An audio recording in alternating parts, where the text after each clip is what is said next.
근데 이제 이게 어떻게 보면 이제 기술인 거잖아요. 네네. 그렇죠. 이제 가치 투자를 기본으로 하고 있지만 이제 네. 거래에 대한 기술이고 기술적인 이제 분석을 통해서 매매 타이밍을 잡는 것들일 텐데 네.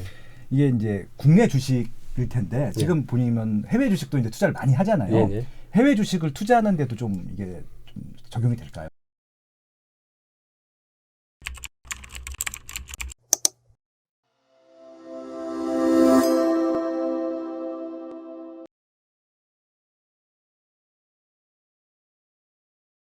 이번에 요 책이 나왔어요. 그 돈을 부르는 매매 기술. 아까 일부에서 설명해 주셨지만 시그널 트레이딩, 네네. 예, 그거에 대한 제 계정보다 업그레이드된 거겠죠. 예, 요 책을 좀 설명해 주시면 어떤 책일까요?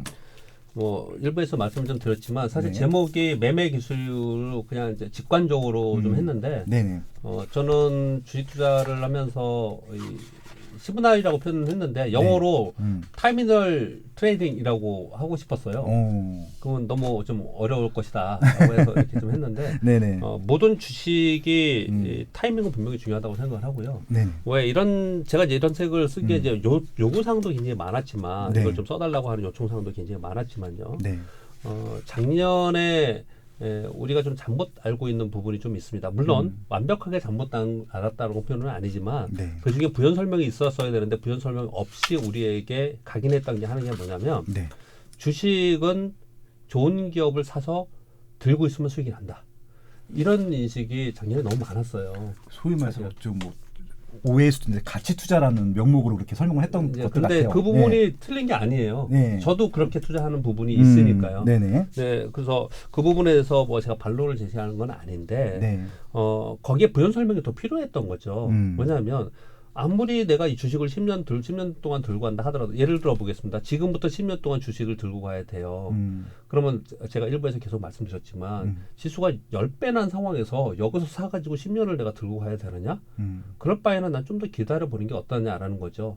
물론 기다려서 내 타이밍 안 주고 안 빠지고 계속 올라가면 어떡하냐라고 하더라도 우리는 항상 잃지 않는 걸 굉장히 중요하게 생각을 하거든요. 주식시장에서는. 네.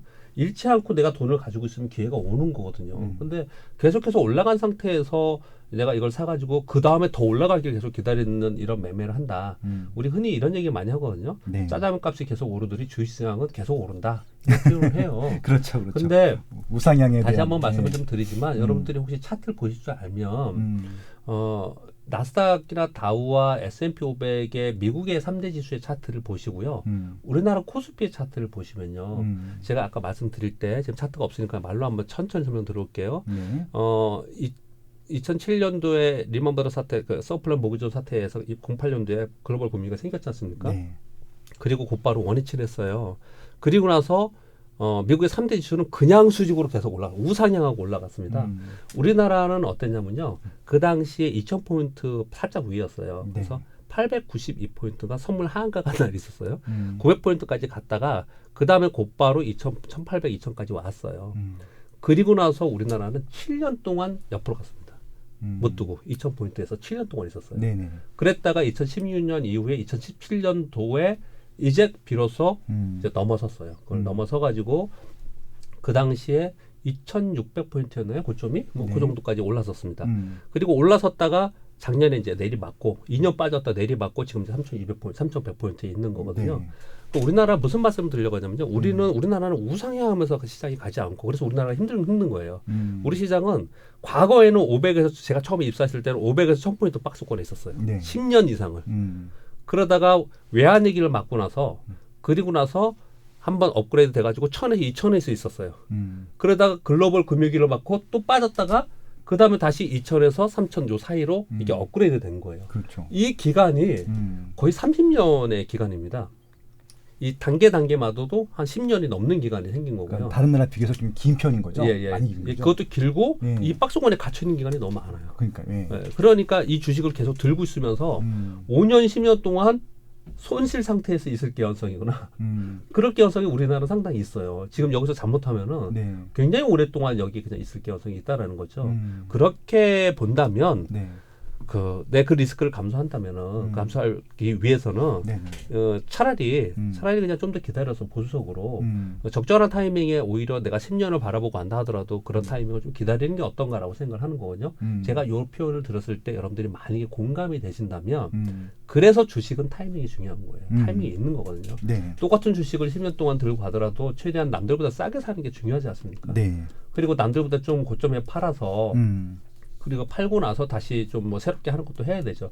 우리 주식시장에서 보시면요.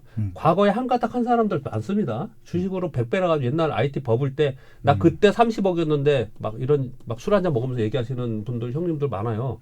지금은 어떠냐 그러면 지금 다 깡통이 없어요. 주식 없습니다. 그냥 그거 많습니다. 그런 분들. 네네 많죠. 그게 그냥 계속 들고 있었기 때문에 그러는 거거든요. 근데 주식은 재테크인데 그냥 무조건 들고 있는다고 수익이 나느냐 그런 건 분명히 아니거든요. 그래서 내가 있는 돈에서 여윳돈에서 재테크를 하는 입장에서 본다면 그래도 적절하게 타이밍에 매수하고 적절하게 팔고 해서 살을 붙여가는 이런 거래 그리고 리스크를 좀 해지하는 이런 거래를 해야 되지 않을까라고는 이제 관점을 기본적으로 제가 가지고 있고요.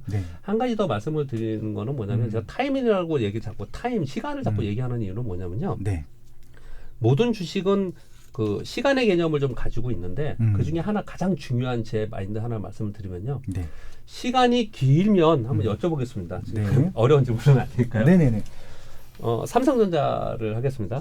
삼성전자를 가지고 지금 얼마입니까? 지금 모르겠습니다. 근데 삼성전자 주식이 앞으로 1년 후에 주가가 얼마가 될지, 10년 후에 주가가 얼마가 될지, 또는 한 달 후에 주가가 얼마가 될지, 내일의 주가가 얼마가 될지를 내가 예측해 본다면 가장 예측이 쉬운 게 뭡니까? 짧을수록 예측이 좀 쉽겠죠. 그러니까 삼성전자를 10년 들고 있었을 때 굉장히 2배 날 수도 있고 또는 빠질 수도 있고 이런 거지 않습니까? 근데 내일은 오늘에서 내일은 이게 2배 이런 게 아니잖아요. 변동폭이. 기껏해야 2~3% 거 아닙니까? 그렇죠. 그렇죠. 상한가 쳐도 30% 미만이니까. 시간은요. 길면 길수록 수익을 높게 할 수 있는 것임에도 반면에 리스크입니다. 시간은 리스크예요. 길게 가져가면 갈수록 사실 리스크거든요. 그래서 짧게 단기 거래하는 데이 트레이더를 기본적으로 왜 데이 트레이더를 하냐? 데이 트레이더들이 굉장히 공격적인 거래를 단기 거래자들이 하는 것 같지만요. 그들이 제일 보수적인 사람들이에요. 오히려. 그 사람들은 미래의 애널리스트가 뭐 제 아무리 얘기를 한다 하더라도 야 그게 그렇게 될지 어떻게 알아? 난 그거 못 믿는다는 거예요. 나는 그냥 내가 눈으로 보이는 매도 타이밍 내가 보이는 할 수 있는 범위 내에서 내가 판단할 수 있는 범위 내에서 매매하겠다라는 게 기본적인 정서입니다.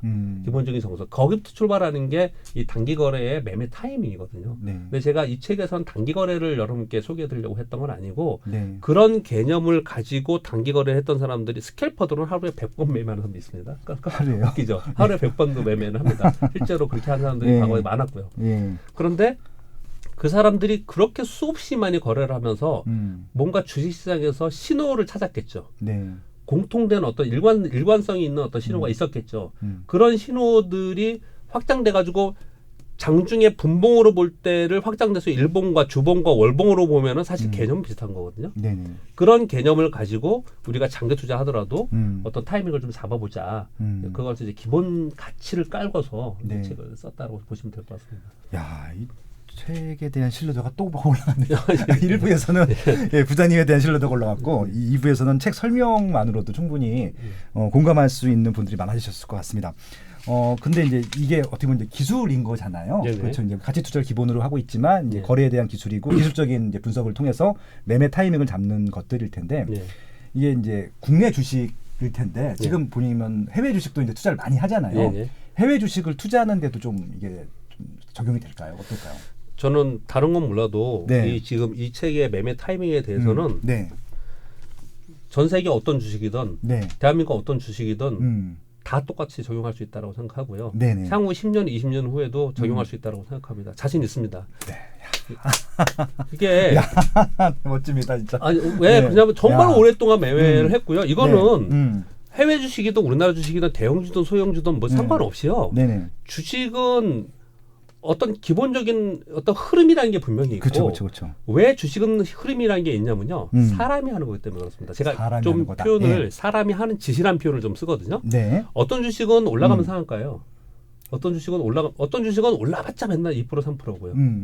상한가 간 종목이 맨날 헤매다가 다음에 다시 갈 때 또 상한가입니다. 네. 왜냐? 그걸 하는 애들이 제 표현이 죄송합니다. 그걸 하는 매매자들이 거래자들이 그런 성향을 갖고 있는 거예요. 그래서 그렇게 거래를 하는 거예요. 어떤 주식은 그날 굉장히 많이 올릴 것처럼 막 올리다가 이 책에도 그런 내용이 있습니다. 굉장히 올리다가 꼭 윗골이 달고 막판에는 플러스 20% 갔다가 막판에는 플러스 3% 끝나는 주식은 맨날 그래요. 다음에도. 네. 왜? 그걸 매매하는 애들이 그렇게 매매를 하기 때문에 그래요. 그런 이제 차트가 나오고 거래량이 나오고 주가 흐름이 나타나는 것은 사람이 하는 짓이라서 그 사람의 성향이 녹아 있는 거예요. 심리가 녹아 있는 거거든요. 그래서 우리가 차트를 보거나 거래할 때 제가 이렇게 표현하면 저 사람 진짜 웃기는 사람이다 표현하는 그렇게 들으시는 분 있을지 모르는데요. 네.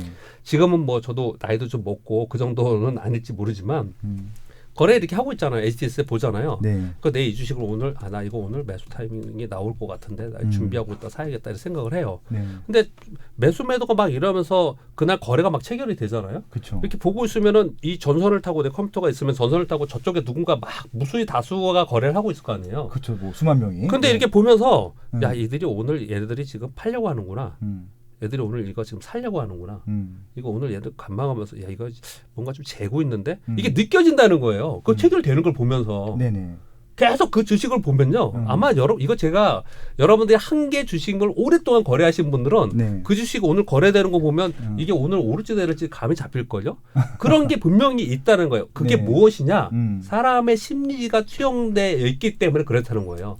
그래서 제가 매매 기술이나 차트를 얘기해서 저는 차트시다라고 저를 부른 것보다 네. 여러분들이 사람의 심리를 읽고 시장의 심리를 읽으려고 노력하는 사람이라고 불러주시면 너무 저 감사하겠어요. 보면서 심리를 자꾸 읽으려고 한다는 거죠. 그러니까 남들이 사려고 하는 주식을 나도 사야 되는 거잖아요. 외국인이나 뭐 기관들이 사는 종목은 맨날 끝나면 외국인들이 산 종목, 기관들이 산 종목 그 숫자를 보고 이거 외국인이 샀네 나 따라야지. 우리 이런 식으로 거래를 하잖아요. 일단 오케이 좋습니다. 근데 열흘 동안 외국인들이 매수를 했어요. 아, 나 이 주식 외국인들이 사는 거 보니까 뭔가 있는 것 같다. 사야겠다. 이거 여러분들 항상 그렇게 생각하시잖아요. 근데 오늘 내가 딱 들어갔는데 오늘 팔면 어떻게 해요? 오늘 팔 수도 있잖아요. 내가 그렇죠. 들어갔나 팔 수도 있는 거잖아요. 그럴 수 있죠. 네. 그러면 오늘도 얘들이 사는지를 내가 보면서 그 신호를 보고자 하는 거예요. 이 책은 딱 그거예요 그냥. 결론적으로 사후적으로 어떤 일이 나왔다라는 게 아니고요. 내가 오늘 볼 때 이게 지금 오늘 얘들이 사려고 하는구나. 그럼 나도 따라 사야지. 오늘 팔려고 하는구나. 그럼 나도 따라 팔아야지. 아니면 내가 사려고 했는데 얘들이 팔려고 하는구나. 그럼 나 그럼 뒤따라 더 싸게 사야지. 그냥 그거예요. 심플하게.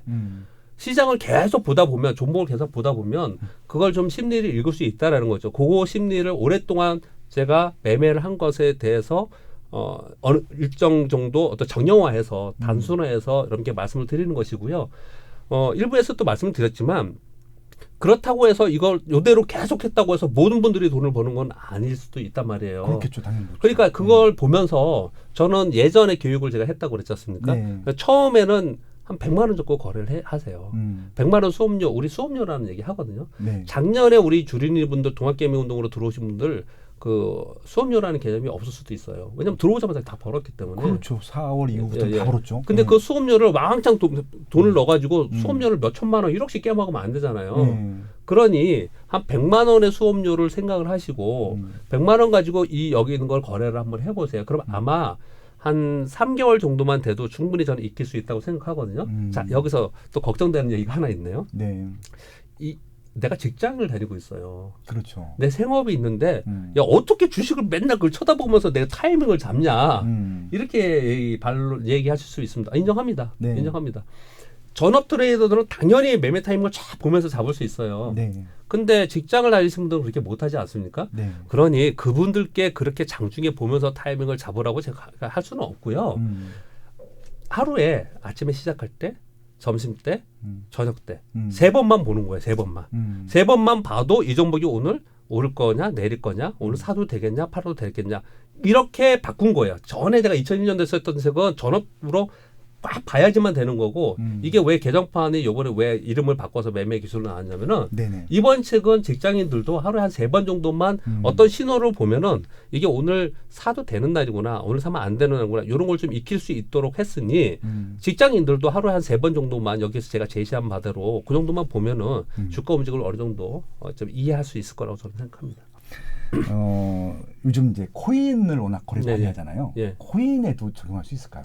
코인을 우리 전 증권사 직원이기 때문에 코인 거래를 해본 적은 없습니다. 네. 그런데 코인 거래를 어떻게 하는지, 음. 코인 거래소의 시스템이 어떻게 되어 있는지, 코인이 어떻게 만들어지고 움직이는지에 대해서는 어느 정도 제가 좀 압니다. 네. 근데 사실은 지난번에 한번 대리운전을 해서 갔나 가서 코인 얘기가 나와서 얘기했다가 그분한테 욕 바가지로 먹었습니다. 아, 그분은 민감하신 코인 분이라. 신봉자시에요. 민감하신 분. 민감하신 분이에요. 예. 그래서 코인 욕했다가 바가지로 먹었어요. 큰일 나죠, 사실은요. 예, 하루가 근데 저는 제도권 안에 있는 증권사 직원이기 때문에 법정화폐와 서로 경쟁을 하는 코인의 입장에서 보면은 저는 부정적인 관점을 분명히 가지고 있습니다. 네. 옐런 장관이 얘기하는 그 의식을 저는 가지고 있어요. 더 얘기하지 않을게요.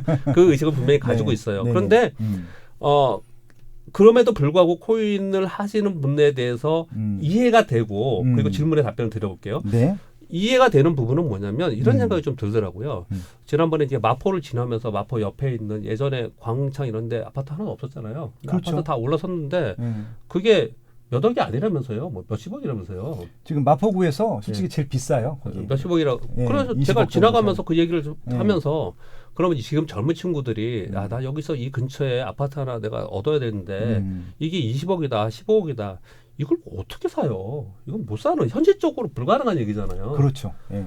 그러니 어딘가 베팅을 해야 돼요. 어딘가 베팅을 해야 되지 않습니까? 근데 그런 의식이 기본적으로 좀 깔려 있지 않았나라고 생각을 해요. 네. 근데 베팅을 하는데 주식이 작년처럼 막 오르든지 그 요즘에 보면은 주식이 조금 주춤한 것도 코인 때문에 그럴 수도 있다고 생각해요. 코인한 사람이 주식이 이게 10% 20%가 수익률이겠습니까? 그렇죠. 거기는 어마어마하잖아요. 요번에 네. 빠진 것도 6만 달러에서 3만 달러까지 반토막 난 거잖아요. 네, 비트코인. 지금요? 네. 비트코인이 반토막 네. 난 거잖아요. 저는 비트코인이나 이더리움이나 이런 최상단에 있는 것은 교환 가치로서 투자 가치로서 앞으로 인정이 될 거라고 생각을 합니다.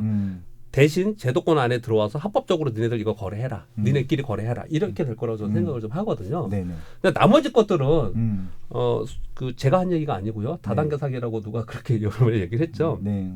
약간 그런 개념으로 되어 있어요. 그 시스템을 들어가서 보시면 알아요. 거래소에 한번 들어가서 거기에 경고창을 보면은 어떤 의미인지 알 겁니다. 자, 일단 코인 시장에 대해서 그렇게 좀 생각을 하고요. 왜 코인이라고 부르면 비트코인은 이름이고 네이밍이고 전체가 암호화폐 시장이니까 코인이라고 부르는 거고요.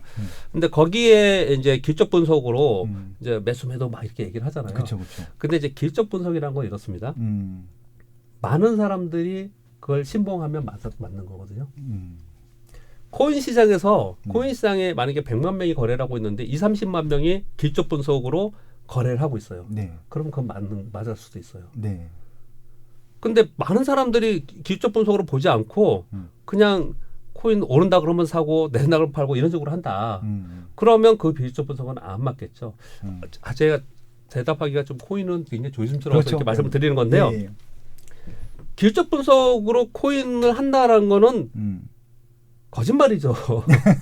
사실은 거짓말이죠. 그런데 그런데 아까 말씀드렸듯이 저도 제가 매매 기술을 얘기하면서 주식도 사람의 심리가 그렇죠. 투영된 게 그것 차트에 때문에. 있다 그랬잖아요. 네, 그것 때문에 예, 그러니까 코인도 사람들이 지금 막 살려고 하는 거나 막 팔려고 하는 게 그런 게 차트에 이렇게 녹아져 있으면은 많은 사람들이 그 차트에 녹아져 있는 것을 신봉하면은 그 차트를 맞는 거거든요. 그러니까 이제 거기도 되게 참 뭐라고 표현할지 모르겠지만 거기도 많은 사람들이 보는 차트가 있을 것이고 그렇죠. 그리고 많은 사람들이 신봉하는 어떤 전문가가 있을 거 아니에요. 맞습니다. 그쪽의 이론이 맞을 가능성이 되게 높겠죠. 저는 뭐 거기까지만 얘기 드려야 될 것 같은데요. 예, 충분히 답변은 됐고요. 네. 예, 그래서 이제 아까 차트는 사람들의 심리라고 네. 말씀드렸죠. 굉장히 저 감명을 받고 공감을 했고요. 네.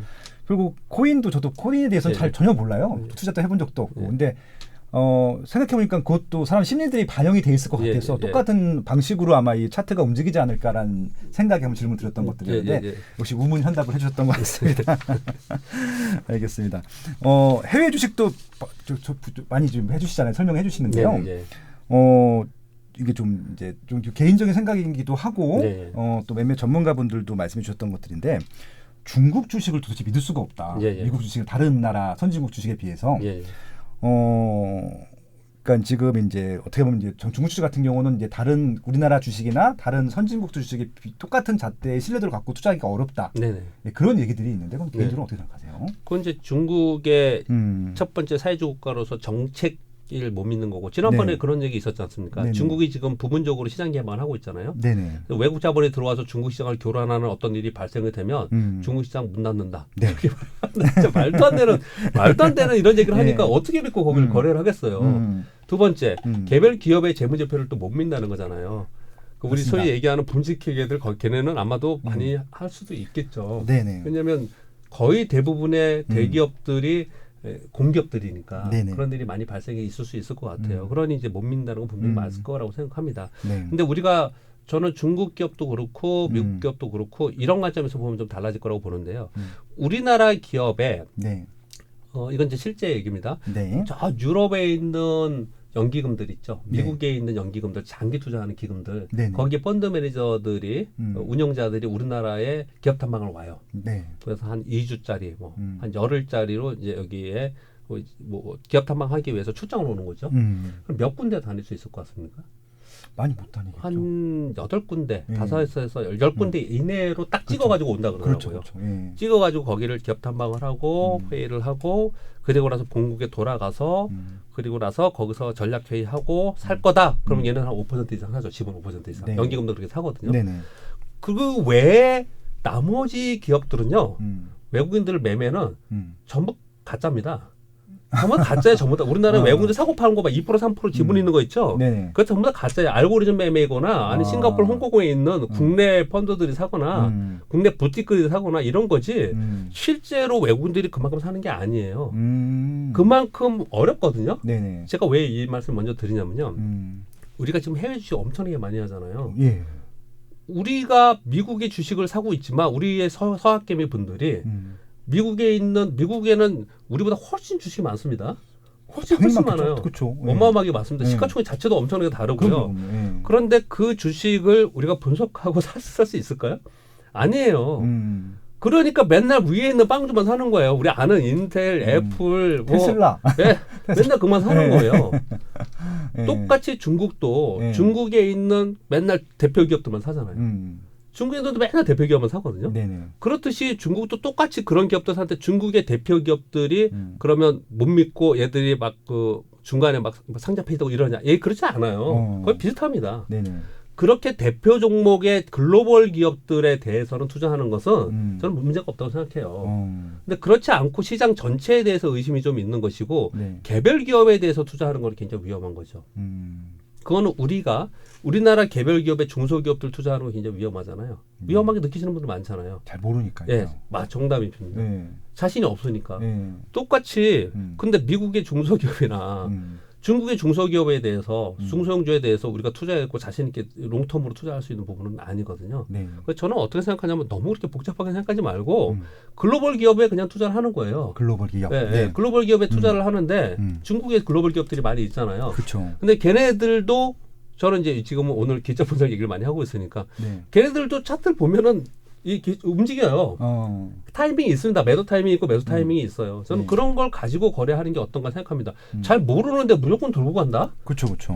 그거는 좀 아니지 않을까 저는 생각합니다. 예, 또 너무 훌륭한 답변 감사하고요.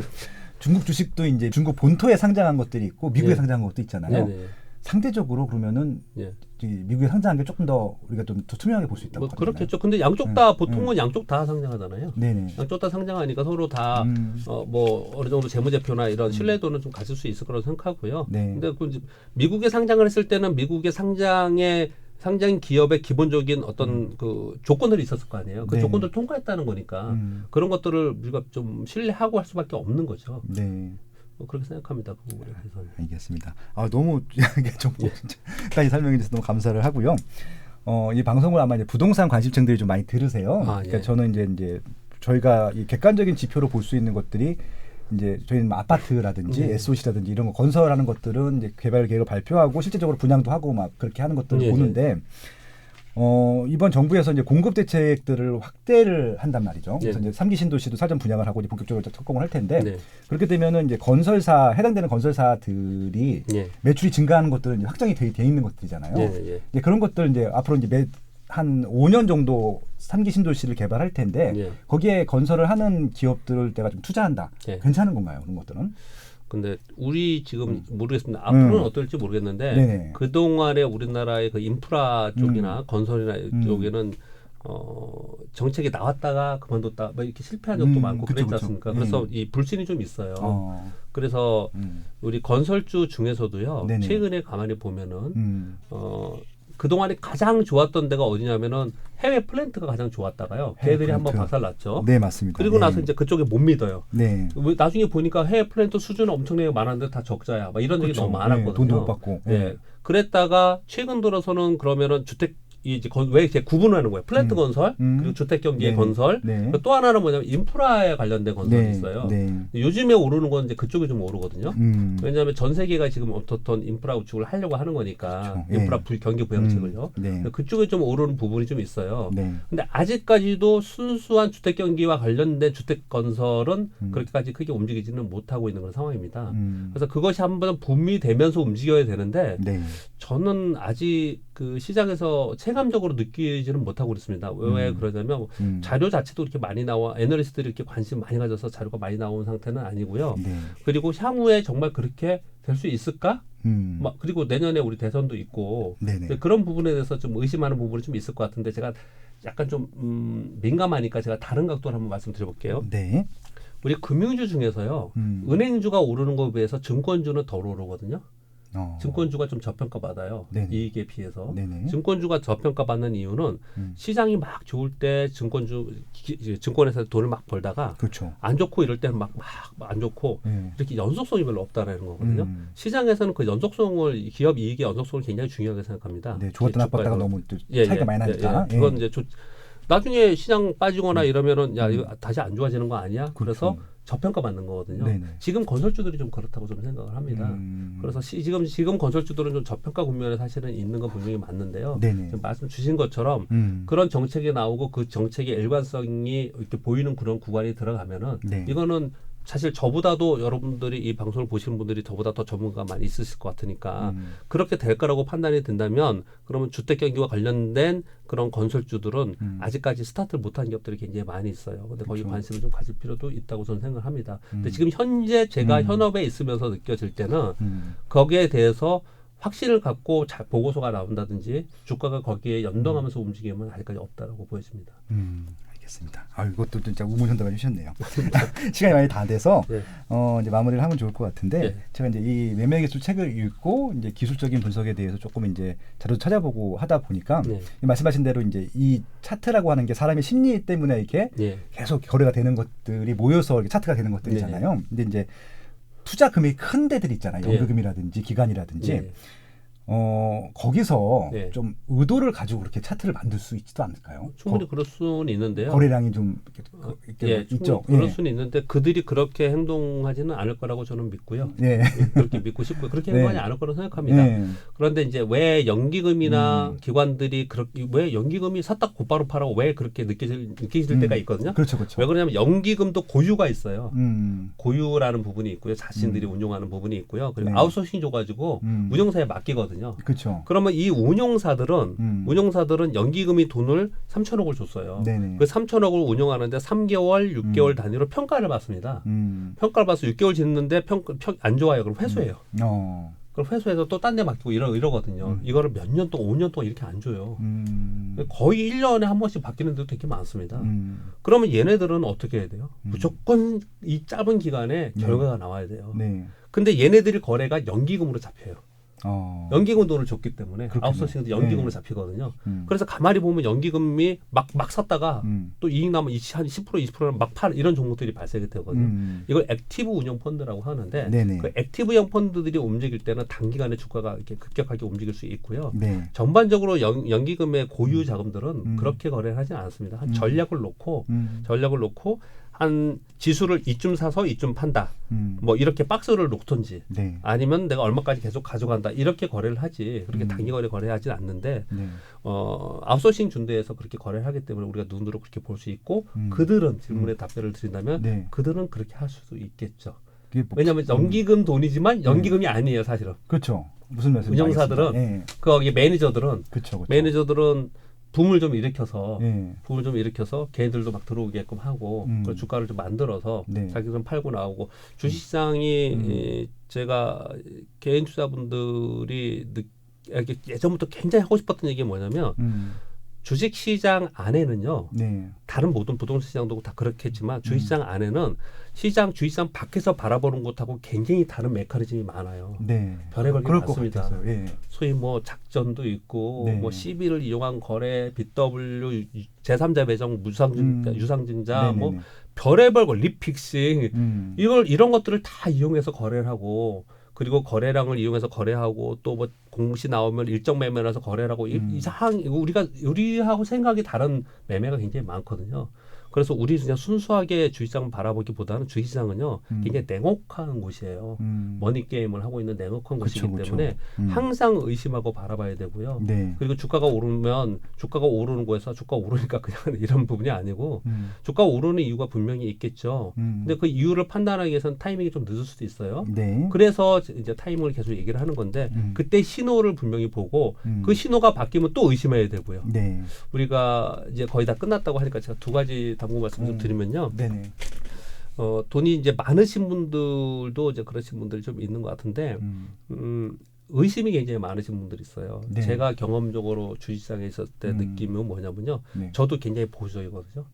솔직히 말씀드리면 저 굉장히 보수적이고요. 저도 의심도 되게 많아요. 그래서 보수적으로 어떻게 살았고 저는 제가 좋아하는 말이 저는 필부로 살고 싶고 유명하고 싶지 않아요. 요즘에 좀 부담스럽습니다. 그런데 의심이 많고 보수적인 분들이 수익이 잘 안 나거나 더 위험해요. 오히려 더 위험합니다. 왜냐하면 주식시장은 초고 위험의 상품이에요. 그렇죠. 초고 위험의 상품이기 때문에 다른 사람들이 어떤 얘기를 한다. 그러니까 이런 거예요. 저도 얼마나 보수적인 사람, 예를 들어서 아파트 부동산 많이 하시니까 요번에 어디 압구정에 재개발은 뭐 좋대. 한번 해볼 만한데 주변에 막 얘기해 주거든요. 근데 안 듣는 거야. 나중에 후회하는 거죠. 그렇죠? 나중에 올라온 거 주식도 똑같아요. 똑같아요. 여러 가지 정보나 얘기를 듣고 자 이런 매매 기술을 해봐라 또는 뭐 이런 얘기를 많이 해도 처음에 잘 안 들어요. 그랬다가 올라가 아주 괜찮네. 그다음 또 얘기해줘. 이제 조금 그래도 솔깃했는데 또 의심해. 근데 또 올라. 그 다음에 얘기해줬을 때 내가 들어갔어. 근데 그건 또 깨져. 반대로. 이런 경우가 굉장히 많은 거거든요. 그렇죠. 그래서 의심하지 않고 이 리스크 테이킹을 하면서 접근하는 게 굉장히 중요하고요. 대신 내 판단이 틀렸을 때 빨리 내 판단을 바꾸는 이 유연성 이게 굉장히 주식시장이 가장 중요한 것 같아요. 그것만 있으면 주식시장에서 이게 초고 위험을 하더라도 언제든지 트레이딩을 할 수 있다 이렇게 생각을 하고요. 그리고 하나 더 말씀드리고 이런저런 오늘 시황도 얘기하고 그랬는데 시황을 알고 싶은 분들도 많이 있으실 것 같아서요. 올해 나오는 모든 원자재 가격이니 시황이니 10년 만기 국제 수익률이니 뭐 테이퍼링이니 온갖 뉴스들이 나오잖아요. 모든 뉴스가 나오면 그 근간에 눈을 딱 감고 작년에 코로나가 있었지. 코로나 때문에 이 일이 발생을 했어.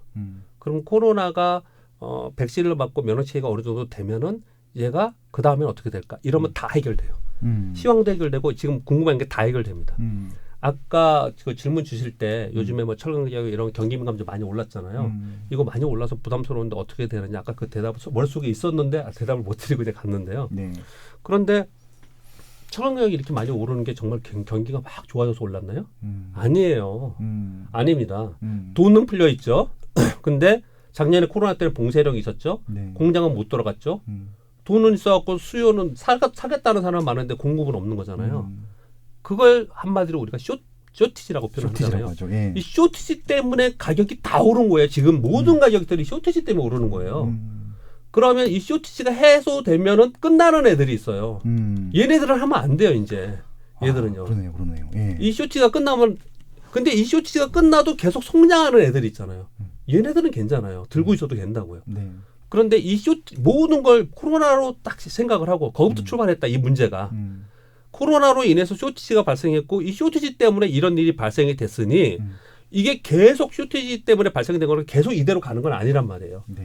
그러니 이게 끝났을 때에 그 다음에 어떻게 될까 생각하면 다 해결됩니다. 시황이고 뭐고 전부 다 해결돼요. 네. 그렇게 보시면서 주식시장도 바라보시고 좀 주제로운 소리지만 부동산도 보시고 뭐 비트코인도 보시고 예. 다 그렇게 해석하시면은 조금 더 쉽게 단순화시키면서 해석할 수 있지 않을까라는 저는 생각을 합니다. 지금 이제 종합 1등을 했거든요. 그러니까 아마 이제 이 포레스트 북스에서 좋은 책들이 워낙 많이 나오는데 이렇게 출간하기 전부터 종합 1등을 찍고 하는 책은 아마 처음이었을 것 같습니다. 아마 여기도 쇼트지가 났죠? 아무튼 이제 이 대책이 더 많이 팔리길 좀 기대하면서요. 아무튼 또 다음에 또 좋은 기회가 있어 모시도록 하겠습니다. 네, 고맙습니다. 감사합니다.